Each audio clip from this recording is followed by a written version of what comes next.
Olá, meu nome é Diego Santos. Iremos abordar aqui sobre o tema inserção de dados na administração pública, cujo mesmo é uma lei.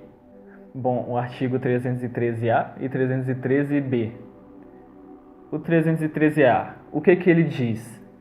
Inserir ou facilitar o funcionário público autorizado a inserção de dados falsos, alterar ou excluir indevidamente dados corretos no sistema informatizado, ou bancos de dados da administração pública, com o fim de obter vantagem indevida para si ou para outrem, ou para causar dano. Bom, essa vantagem ela pode ser econômica e esses danos eles podem ser morais. Bom, esse artigo, esse primeiro 313-A, ele pode ser dividido em duas partes. A primeira é inserir ou facilitar. O que isso quer dizer? Inserir é o usuário público, ele tem acesso a um banco de dados, porque hoje não é mais fichas ou um armário que contém os dados físicos das pessoas. Hoje em dia é mais em nuvem, esses dados hospedados em servidores. E esse funcionário público, ele é autorizado, ele tem permissão para inserir dados ali, porém, não dados falsos. E é isso que ocorre, que é uma das condutas, inserir ou facilitar a inserção de dados falsos. O funcionário público, ele pode inserir um dado incorreto sobre uma pessoa, sobre um determinado usuário do INSS, por exemplo, por exemplo, um membro da família a mais, para que possa ter uma renda maior. Bom, e o que quer dizer com facilitar, então? Facilitar, por exemplo, deixar mais fácil o acesso ao banco de dados ou a um formulário para preenchimento desses dados falsos, usuários de terceiros, você mesmo que está aí, é só um exemplo. Por exemplo, eu sou um funcionário público e você é um conhecido meu ou uma pessoa cujo nós acabamos conversando, querendo realizar este ato. Eu facilito para você a inserção desses dados no banco de dados ou até mesmo nos sistemas informatizados. E você vai lá e insere esses dados lá, esses dados falsos, para beneficiar você e a este funcionário público. Talvez prejudicar alguém moralmente. Como eu disse, esse 313-A ele pode ser dividido em duas partes. Alterar ou excluir indevidamente dados corretos no sistema informatizado.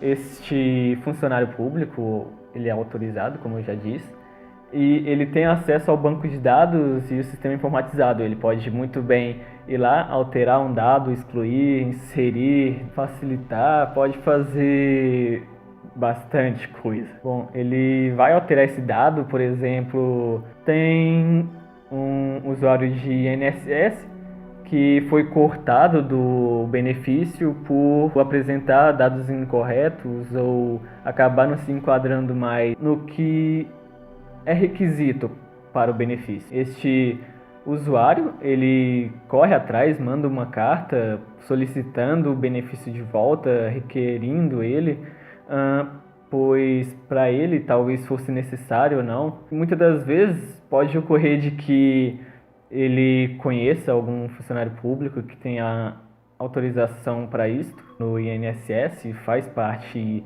lá do sistema de informação lá, que tem acesso a esses bancos de dados, e pede não, né? Ele conversa com esse funcionário público para que possa fazer alterações para poder se enquadrar novamente e receber esse benefício. Uma coisa que ocorreu, um usuário de INSS que perdeu seu benefício, um funcionário do INSS, eu não lembro exatamente qual cidade agora, ele perdeu o benefício, foi cortado e um funcionário lá acabou colocando de cara novamente no enquadramento, só que com uma renda maior. Ele estaria recebendo mais do que o que era para receber. Foi descoberto, houve uma denúncia sobre o mesmo, só que, pelo menos na minha opinião, foi tarde demais. Foi entre 2007 e 2009, somente em 2009 que foi denunciado. E este usuário do INSS estava recebendo uma quantia muito alta. Isto porque o funcionário público ele fez a alteração do dado, fez com que ele se enquadrasse novamente.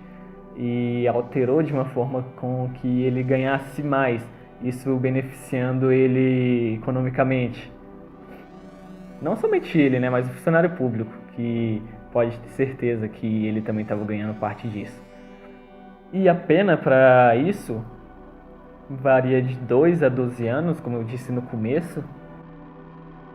O artigo 313-B do Código Penal, titulado como Modificação ou alteração não autorizada de sistemas de informações, tendo em sua conduta modificar ou alterar o funcionário, sistema de informações ou programa de informática, sem autorização ou solicitação de uma autoridade competente. Ou seja, somente caracterizará o crime do artigo 313-B se a modificação ou alteração ocorrer sem autorização ou solicitação. Então, se o sistema for modificado ou alterado mediante uma autorização ou solicitação, a conduta é atípica. Não há que se falar em uma conduta criminosa. A pena desse crime pode ser detenção de 3 meses a 2 anos e multa. Esse é um crime próprio, onde só pode ser praticado por um funcionário público.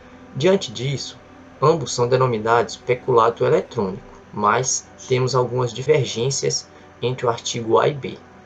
O artigo 313-A exige um funcionário específico para a manipulação de dados e ocorre dolo específico, ou seja, quando tem a finalidade de causar dano, enquanto o 313-B não necessita de um funcionário específico e o dano da administração pública pode causar o aumento da pena.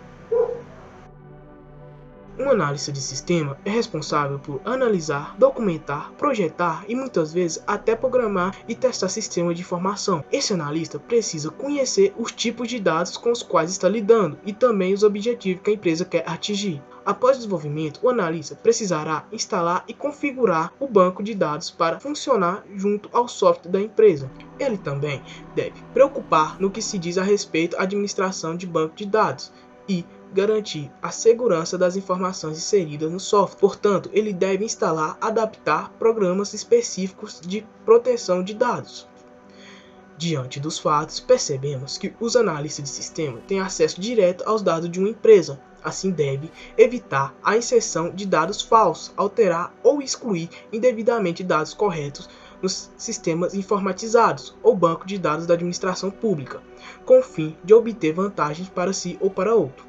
Conforme já foi explicado, isso é considerado crime, de acordo com o artigo 313-A, e estará sujeito a punições.